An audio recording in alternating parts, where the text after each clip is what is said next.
Ze binnen een net te missen onderdeel van de horizon van Friesland. Tjerken, haast elk Fries dorp of stad had er wel in.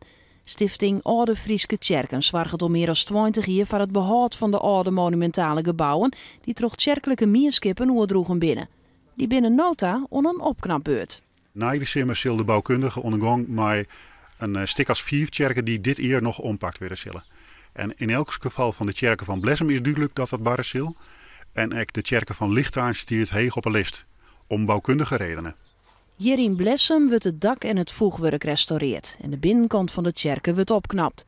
De Stichting Oude Frieske Tjerken had haast 2 miljoen euro subsidie gekregen van 23 kerken over de hele provincie heen.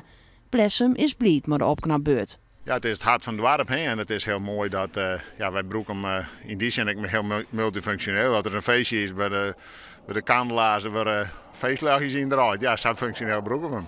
Dat is dan niet de grap waar meesten die zeggen van ken dat dan? Ja, zo broeken we hem hier wel.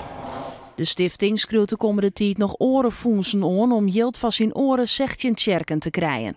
Er komen er op korte termijn nog een aantal monumentale kerken bij die net meer door kerkenmierskippen beheerd worden kunnen.